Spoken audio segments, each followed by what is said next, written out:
Hare Krishna, Chapter 13 The Stealing of the Boys and Calves by Brahma.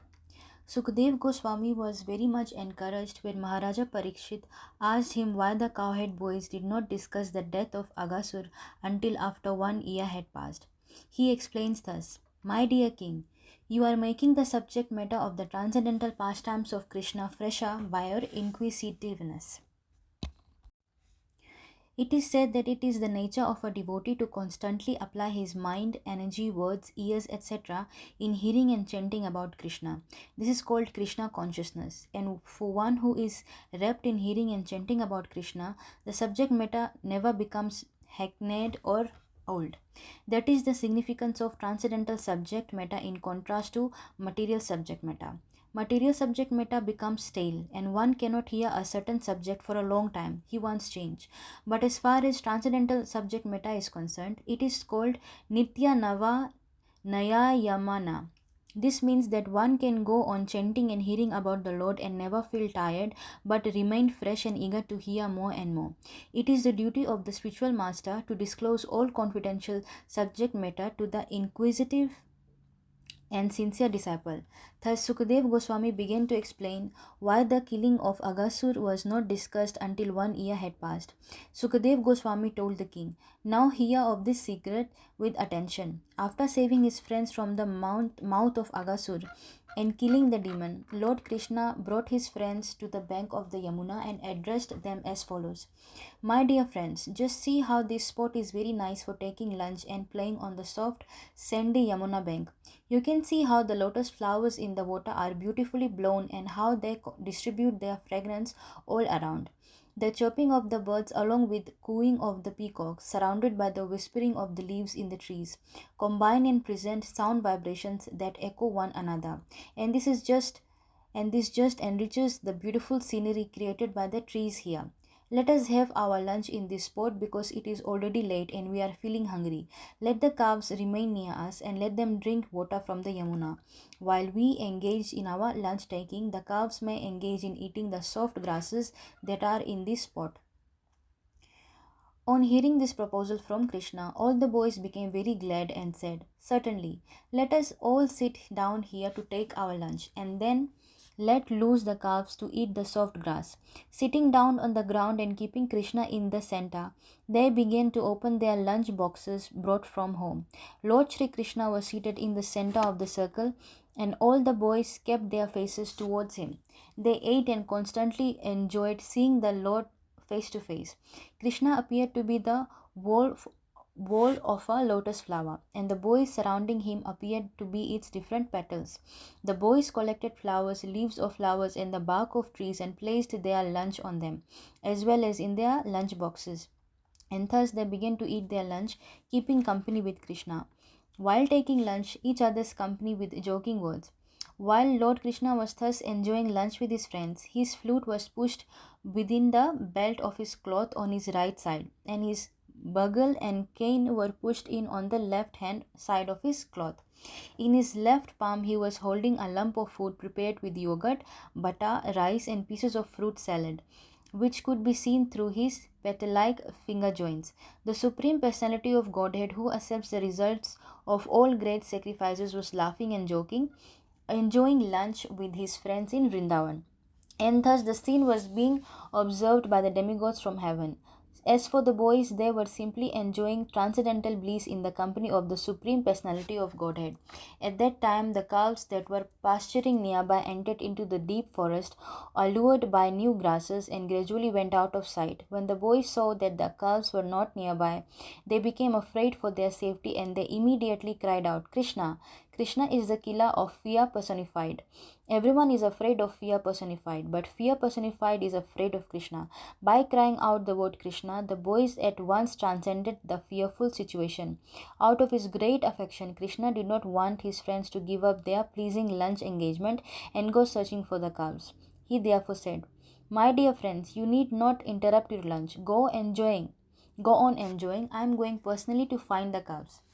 Thus, Lord Krishna, still carrying the lump of yogurt and rice preparation in his left hand, immediately started to search out the calves in the caves and bushes.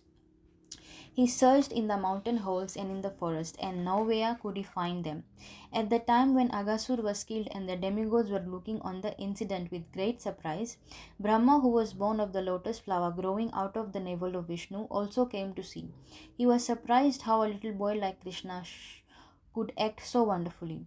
Although he was informed that the little cowherd boy was the supreme personality of Godhead, he wanted to see more of the Lord's glorious pastimes, and thus he stole all the calves and cowherd boys and took them to a different place.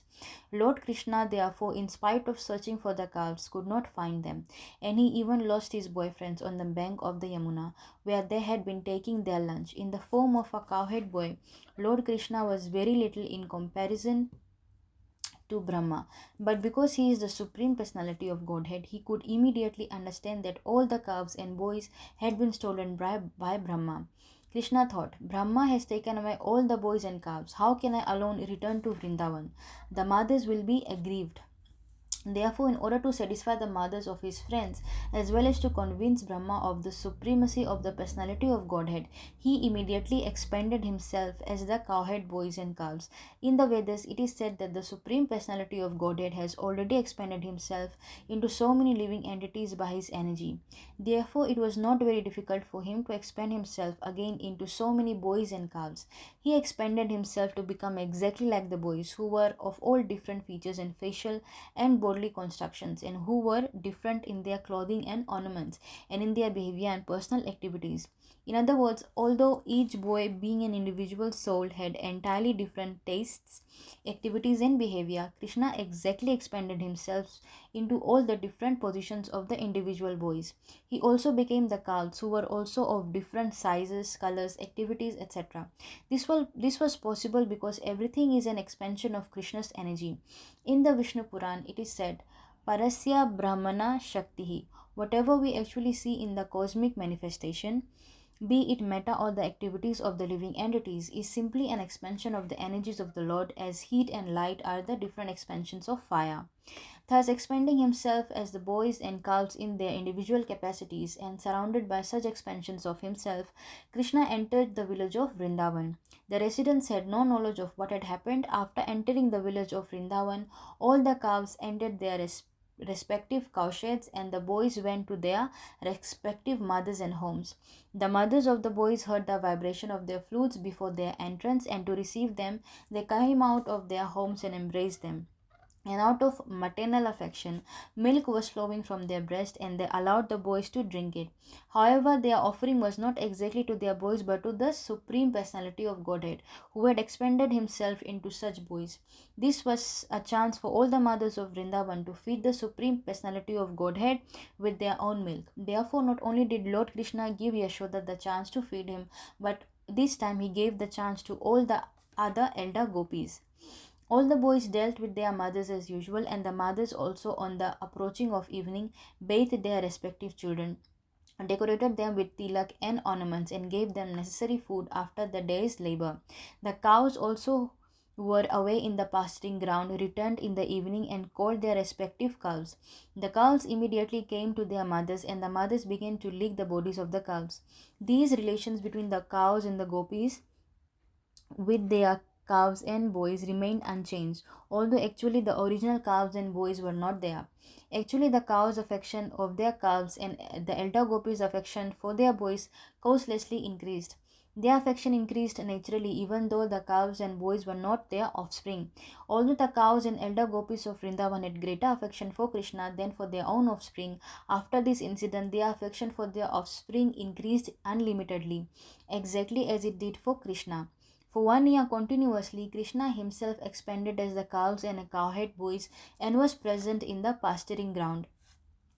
As it is stated in the Bhagavad Gita, Krishna's expansion is situated in everyone's heart as the Supersoul.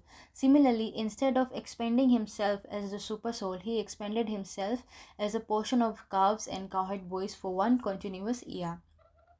One day, a few days before a year had passed, Krishna and Balram were maintaining the calves in the forest when they saw some cows grazing on top of the Govardhan hill.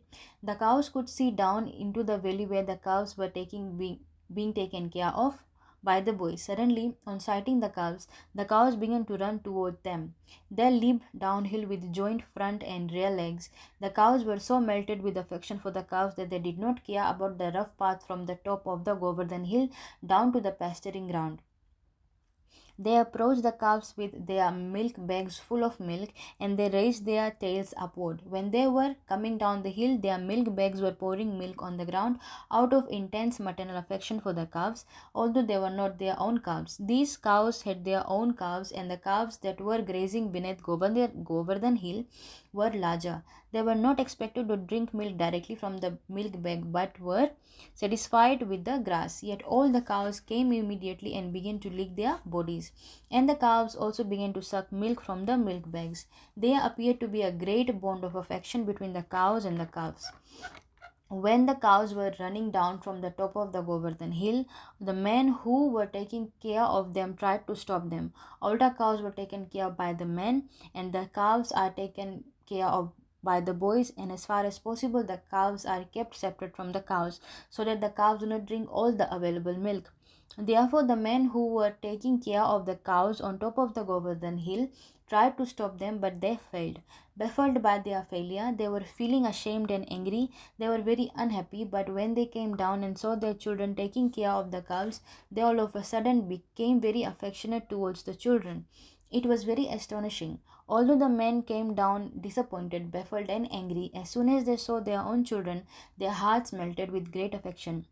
At once their anger, dissatisfaction, and unhappiness disappeared. They began to show paternal love for the children, and with great affection they lifted them in their arms and embraced them. They began to smell their children's heads and enjoy their company with great happiness. After embracing their children, the men took the cows back to top of the Govardhan hill. Although the way they began to think of their children, and affectionate tears fell down from their eyes. When Balram saw this extraordinary exchange of affection between the cows and their calves, and between the fathers and their children, when neither the calves nor the children needed so much care, he began to wonder why this extraordinary thing had happened. He was astonished to see all the residents of Vrindavan so affectionate to their own children, exactly as they had been to Krishna. Similarly, the cows had grown affectionate towards their calves as much as to Krishna. Balram therefore concluded that the extraordinary show of affection was something mystical, either performed by the demigods or by some powerful men. Otherwise, how could this wonderful change take place? He concluded that this mystical change must have been caused by Krishna, whom Balram considered his worshipable personality of Godhead. He thought, it was arranged by Krishna, and even I could not check its mystic power. Thus, Balram understood that all those boys and calves were only expansion of Krishna. Balram inquired from Krishna about the actual situation. He said, my dear Krishna, in the beginning I thought that all these calves and cowhead boys were either great sages and saintly persons or demigods, but at the present it appears that they are actually your expansions. They are all you. You yourself are playing at the calves and boys. What is the mystery of this situation? Where have those other calves and boys gone? And why are you expanding yourself as the calves and boys? Will you kindly tell me what is the cause? At the request of Balram, Krishna briefly explained the whole situation, how the calves and boys had been stolen by Brahma, and how Krishna was concealing the incident by expanding himself so people would not know that the original calves and boys were missing. While Krishna and Balram were talking, Brahma returned after a moment's interval according to the duration of his life. We have information of the Lord Brahma's duration of life from the Bhagavad Gita, 1000 times the duration of 4 ages, or 1000 times 4,320,000 years, constitute Brahma's 12 hours. Similarly, 1 moment of Brahma's time is equal to 1 year of our solar calculation. After 1 moment of Brahma's calculation, Brahma came back to see the fun caused by his stealing the boys and calves. But he was also afraid that he was playing with fire. Krishna was his master, and he had played mischief for fun by taking away his calves and boys. He was really anxious, so he did not stay away very long. He came back after a moment of his calculation. He saw that all the boys and calves were playing with Krishna in the same way as when he had come upon them. Although he was confident that he had taken them and made them lie down and sleep under the spell of his mystic power. Brahma began to think, all the boys and calves were taken away by me, and I know they are still there sleeping. How is it that a similar batch of boys and calves is playing with Krishna? Is it that they are not influenced by my mystic power? Have they been playing continually for 1 year with Krishna? Brahma tried to understand who they were and how they were uninfluenced by his mystic power, but he could not ascertain it. In other words, he himself came under the spell of his own mystic power. The influence of his mystic power appeared like snow in darkness or a glowworm in the daytime. During the night's darkness, the glowworm can show some glittering power, and the snow piled up on top of a hill or on the ground can shine during the daytime. But at night, the snow has no silver glitter, nor does the glowworm have any illuminating power during the daytime. Similarly, when the small mystic power exhibited by Brahma was before the mystic power of Krishna, it was just like snow at night or a glowworm during the day. When a man of a small mystic power wants to show potency in the presence of greater mystic power, he diminishes his own influence. He does not increase it. Even such a great personality as Brahma, when he wanted to show his mystic power before Krishna, became ludicrous. Brahma was thus confused about his own mystic power.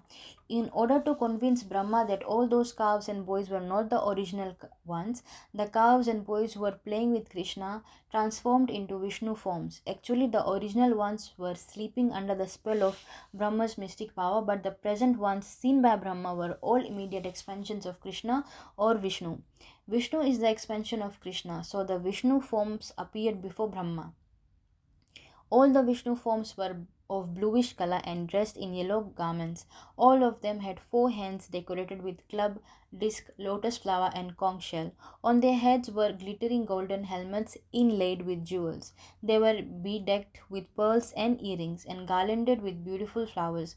On their chest was the mark of Srivatsa. Their arms were decorated with almond, armlets, and with other jewelry, and their necks were just like conch shells.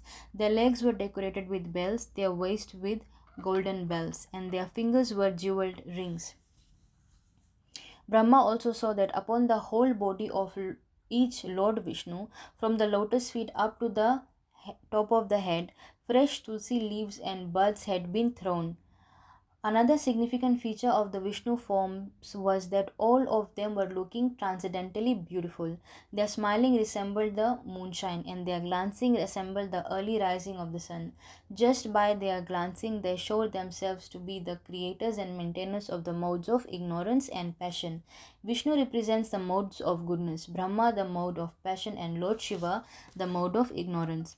Therefore, as the maintainer of everything in the cosmic manifestation, Vishnu is also the creator and maintainer of Brahma and Lord Shiva. After this manifestation, Lord Vishnu, Brahma, saw that many other Brahmas and Shivas and demigods and even insignificant living entities down to the ants and very small straws, all moving and non-moving living entities were dancing surrounding Lord Vishnu.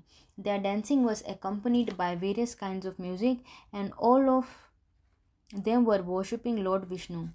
Brahma realized that all those Vishnu forms were complete in mystic power, from the anima perfection of becoming small like an atom up to becoming infinite like the cosmic manifestation. All the mystic powers of Brahma, Shiva, all the demigods, and the 24 elements of cosmic manifestation were fully represented in the person of Vishnu. By the influence of Lord Vishnu, all subordinate mystic powers were engaged in his worship. He was being worshipped by time, space, the cosmic manifestation, reformation, desire, activity, and the three qualities of material nature.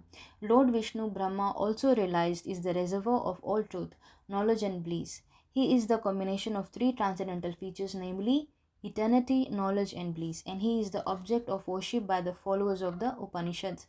Brahma realized that all the different forms of boys and calves transformed into Vishnu forms were not transformed by a mysticism of the type that a yogi or demigod can display by specific powers invested in him.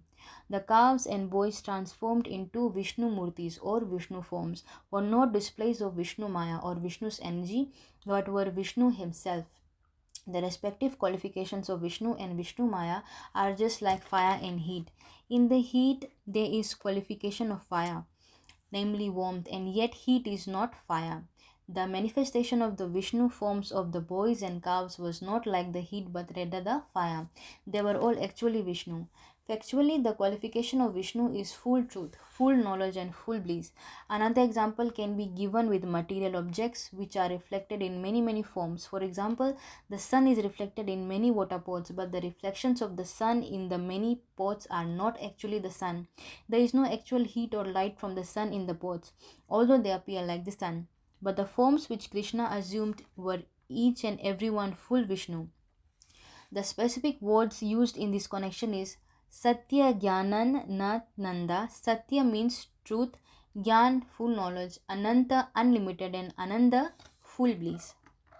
The glories of the Supreme Personality of Godhead are so great that the impersonalist followers of the Upanishads cannot reach the platform of knowledge to understand them. Especially the transcendental forms of the Lord are beyond the reach of the impersonalist, who can only understand through studying the Upanishads that the absolute truth is not meta or is not materially restricted. From Krishna's expansion into Vishnu forms, Lord Brahma could understand by his unlimited potency that everything movable and immovable within the cosmic manifestation is existing due to the expansion of the energy of the Supreme Lord. When Brahma was thus standing baffled in his limited power and conscious of his limited activities within the 11 senses, he could realize that he was also a creation of the material energy, just like a puppet.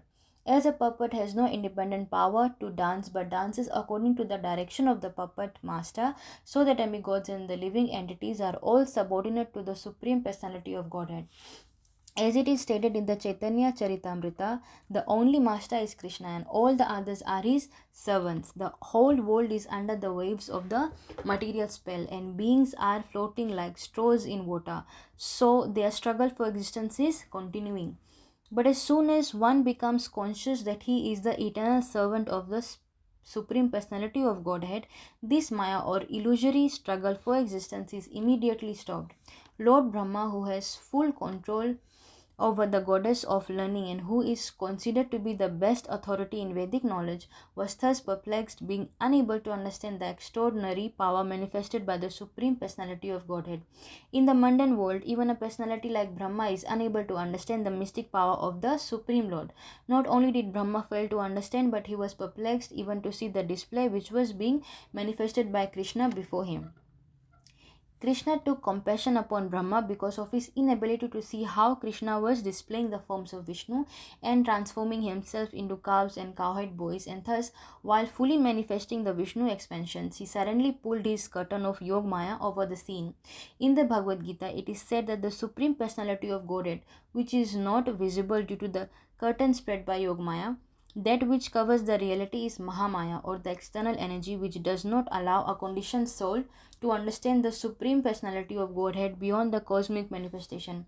But the energy which partially manifests the Supreme Personality of Godhead and partially does not allow one to see is called Yogmaya. Brahma is an ordinary conditions. Brahma is not an ordinary conditioned soul.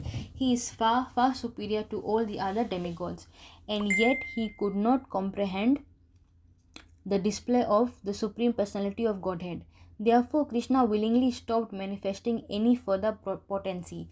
The conditioned soul not only becomes bewildered but is completely unable to understand. The curtain of Yogmaya was drawn so that Brahma would not become more and more perplexed. When Brahma was relieved from his perplexity, he appeared to awaken from an almost dead state, and he began to open his eyes with great difficulty. Thus he could see the external cosmic manifestation with common eyes. He saw all around him the super excellent view of Vrindavan, full with trees, which is the source of life for all living entities. He could appreciate the transcendental land of Vrindavan, where all the living entities are transcendental to ordinary nature. In the forest of Vrindavan, even ferocious animals like tigers live peacefully along with the deer and human beings. He could understand that because of the presence of the Supreme Personality of Godhead, Vrindavan is transcendental to all other places and is free from lust and greed. Brahma thus found Shri Krishna, the Supreme Personality of Godhead, playing the part of a small cowherd boy, he saw that little child with the lump of food in his left hand, searching out his friends and calves just like he had actually been doing 1 year before after their disappearance.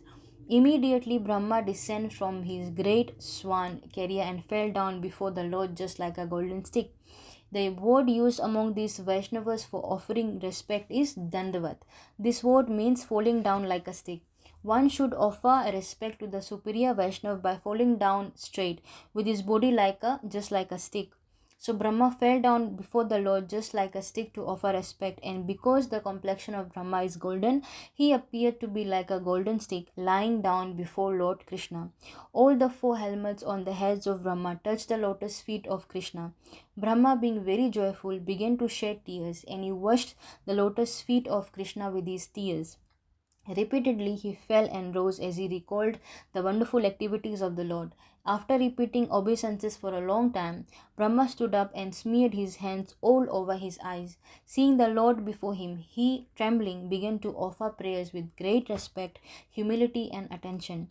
Thus ends the Bhaktivedanta purport of the 13th chapter of Krishna, the stealing of the boys and calves by Brahma. Hare Krishna.